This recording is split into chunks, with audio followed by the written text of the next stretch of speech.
guys, it is Aoife from Fred BC Died Laughing, and I'm here with my weekly wrap up. I read some really good books this week, and the first book I completed was Wildcard by Marie Lu. This book is the second book in the Warcross duology, and this is basically set in a slightly futuristic world where everyone is using this type of kind of virtual gaming system. And in the first book we meet a girl called Emeka, who is like a really good, I guess she's a bit of a hacker, and she ends up hacking into this game called Warcross that everyone plays, kind of into this tournament. And because she is able to do this, it's like not many people would be able to do this, and because she's able to do this, she ends up getting employed by the person who created all of this game. His name is Hideo Tanaka, and he ends up employing her to kind of become a player in this game, but also kind of do some work for him on the side in terms of finding someone who is also trying to hack the system. And she ends up doing that. So she ends up obviously taking that job. She moves to Tokyo and she goes into this kind of big massive gaming tournament, and it is a lot of fun. The first game is loads of fun, and Emeka ends up finding a lot of stuff out about Warcross and about this virtual reality that everyone uses, and kind of some of, I guess, the darker sides of it, and she ends up finding out loads of things out in the end of the first book, and obviously the second book follows on from that, and how she tries to kind of solve it herself. I really enjoyed this. I fell into the world quite quickly again, because it had been a while since I had read Warcross, and I'd liked Warcross but I didn't love it. But for this one I just really enjoyed where it went. I liked the fact that the person who we thought, everyone basically in this who is a little bit villainous, there's so much more to them. It's not really like black and white. There's a lot of like grey areas there, like kind of the reasons why a lot of people are doing the things they do, and I really enjoyed that. And I really enjoyed the fact that some characters that we did grow to really like in Warcross, and then suddenly, you know, we were getting more information about them, that was explored more in this one, and you know, we were given a reason to still like those characters and to not, you know, completely hate them for decisions that they had made. So I did really enjoy this. Obviously I can't say too much about this one because it is a sequel and I don't want to be ruining things for people, but for this one I felt was very kind of hit and miss for a lot of people, but I'm really glad that I did end up really enjoying it, and I gave it a strong 4 out of 5 stars. The next book I read was The Whisper Man by Alex North. This is a thriller. This is about this kind of village, and 20 years ago I think it's 5 boys were kind of kidnapped and they went missing. No one was able to find them, and it turned out that these boys had been killed by this man who they called the Whisper Man, this kind of serial killer, and he was caught and put away in jail, and now it's 20 years later and suddenly another boy has gone missing, and it seems to be in the exact same way as these boys years ago went missing, and there's a little bit of, you know, concern in this tale about whether there's a copycat, whether the original serial killer had a partner that has now come back 20 years later. And we are getting the point of view of a man called Tom and his son Jake, and they've just moved into the town, and Jake starts hearing these whispers, and the whole thing about the Whisper Man was the children all said before they had gone missing that they'd heard these whispers like at their bedroom window, and suddenly Jake is starting to hear whispers. So there seems to be some sort of connection between the Whisper Man and Jake. There's definitely a possibility that Jake could be the next victim of the Whisper Man. This was a really interesting thriller for me. I really enjoyed the fact we were getting some information about kind of like 20 years ago the killer. We were getting kind of a point of view from the detective who was in charge of that case 20 years ago, and then, you know, how he was kind of looking at the new disappearances of the boy in the current timeline. And then we were also just getting kind of just a normal kind of family, you know, trying to rebuild itself, the father and son dynamic there. There was a lot of kind of plays on different type of father-son relationships in this book. There were definitely some cliche like bits in this thriller that I would find in some other thrillers, like just connections between people, and then kind of the whole like the old detective kind of, you know, being involved in a newer case and having kind of like all these personal issues in his own life.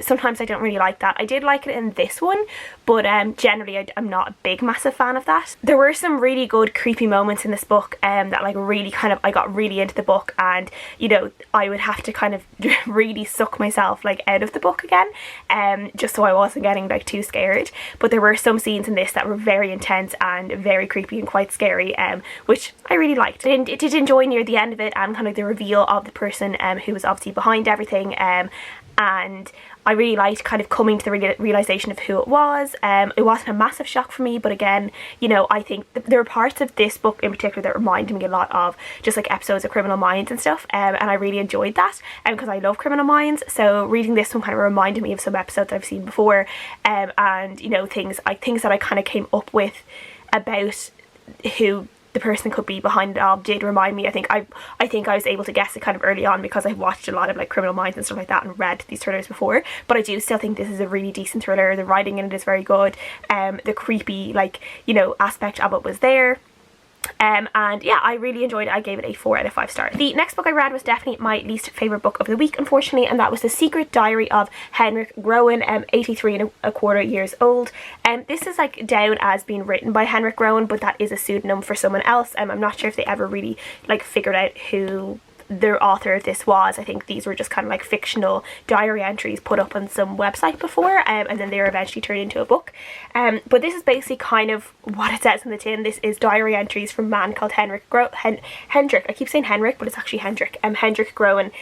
He is living in kind of like a retirement village in the Netherlands, and he is just basically just documenting a year of his life, and what's going on, the different kind of like battles in the retirement village between the old folks themselves and like the old folks and the admin system, and then just Hendrik and his friends, and they kind of form this kind of old but not dead yet club, and they go on like these different outings, which is really cute, and then like a potential romantic entanglement for Hendrik as well with another lady who joins the retirement village. And on like when you hear all of that, it sounds like it's going to be a really sweet book, and maybe like really funny at times. It's supposed to be a humorous book, but I really didn't enjoy this one at all. I found a lot of the diary entries were actually quite boring. I felt like the stuff that was happening in it just like wasn't interesting to me at all. There was a lot to do about like, you know, like the political climate at the time. They're talking about things like that happened on those dates. There's a lot of stuff about like kind of Dutch politics in this as well, which could be interesting to maybe Dutch readers or people who know Dutch politics, but obviously for me it kind of did go over my head a little bit. It was interesting to see how some things that maybe were passed in government or so would affect the people in the retirement village, but for a lot of it, it wasn't really like, you know, it wasn't really interesting for just the average reader. I felt like the tries at humour in this were too try hard. It was really like, it was like, you know, you knew it was supposed to be funny. Like, I wanted to laugh at some bits in this book. I wanted to find it funny, but there are very few moments that were actually kind of laugh out loud, genuine moments for me. I don't know if it was like purposely meant to be, but there were a few things in this that I actually found a little bit uncomfortable and like borderline racist. Like there were just some like really weird, like there was just like some now and again like mentions of Muslims and Islam, like Islamic extremists, and kind of putting like you know, normal everyday Muslims, like, you know, kind of inserting them into Islamic extremists, which are obviously, you know, they're two completely different things. Yeah, I just didn't really like that. I just didn't really like that at all. I found it uncomfortable. And there were a couple of times where it wasn't like outwardly homophobic, but there were a couple of like things now and again where I was a bit like, ooh, like okay. And yeah, and then like for example, like there was they had something about like an anti-bullying initiative or a workshop or something that was going to take place in the retirement village, and he made this kind of jibe about how maybe they should do that for Syria, and I was just like I think that was supposed to be funny, but I didn't find it very funny. So yeah, like it's just things like that. I just found it a little bit distasteful, and maybe I'm just have a stick up my bum or something about it, I don't know. Maybe some people thought this was hilarious. I didn't. I just thought it was a bit boring and, you know, just a lack of taste. And yeah, so I gave it a 2 out of 5 stars, and I wouldn't really recommend it, to be honest. I would give this one a miss. And the next book I read I absolutely loved, and that was Kingsbane by LeGrand, and this is the second book in the Imperium trilogy. The first book is Furyborn, and this is basically a fantasy world where there's this prophecy between that there's going to be a Sun Queen who's kind of going to bring peace and prosperity and health, and then there's going to be a Blood Queen who brings like disaster and death. And in these books, in the first book in Furyborn, we were following two different characters in, like, there are two different kind of timelines. There is Riel, who is she is kind of has these amazing magical kind of elemental powers, and she becomes the Sun Queen. And then we are following years and years and years later, we are following this other girl called Eliana, who also appears to have these powers. And we are following Riel kind of, we know from the very start that Riel seems to become the Blood Queen, even though she initially starts believing, and everyone believes, that she is the Sun Queen. And we are following her, she's making that kind of slow journey towards becoming this Blood Queen, and how things for her become harder and harder, and she gets more kind of complicated in her head. This world has angels. There was this big battle between humans and angels, and there are some good angels and then there are some bad angels. Riel has this complicated relationship with this one angel who kind of is able to get into her head and almost tangle her thoughts in a way, and almost able to, not brainwash her, but is definitely able to warp her thoughts sometimes, and make things very complicated for her. And then we are basically following all the effects of Riel's decisions in the past in Eliana's timeline, and seeing what has happened to the world because of some of the decisions Riel has made, and what her kind of legacy is like, and how people hate her, and hate who she was. And this is following on obviously from what happened in Furyborn, so I can't say too much of what is happening in that, but we are seeing Eliana kind of coming into her power more. We are seeing more of the decisions that Riel is making, and the connection between Riel and Eliana, and how they are kind of bridging closer, even though they are obviously in two different time eras, how they're coming closer together. And obviously this is all going, like, there is going to be a third book, so this is like, you know, bringing us closer to what seems like it is going to be a really intense battle, or a really intense kind of ending. I really, the first book, I really loved Riel. Wasn't a huge fan of Eliana's chapters, because they are kind of alternating. Every time I was kind of with Eliana, I just wanted to get back to Riel, and I did find that kind of the same in this one, but I did definitely like warm up to Eliana a lot more than I did when in the first book. And Riel is still definitely my favourite. I just love how morally complex she is. I love that there is, in this book, they're kind of like, you know, there are kind of these passages about how unfair it is to kind of put upon someone to be this Sun Queen and this pure person, where, you know, as humans we can't be that. It's impossible to be these things without having some, like, you know, it's impossible to have light without darkness in a way, I guess. And you know, there is this, you know, it's impossible to ask someone to just be all light or all darkness.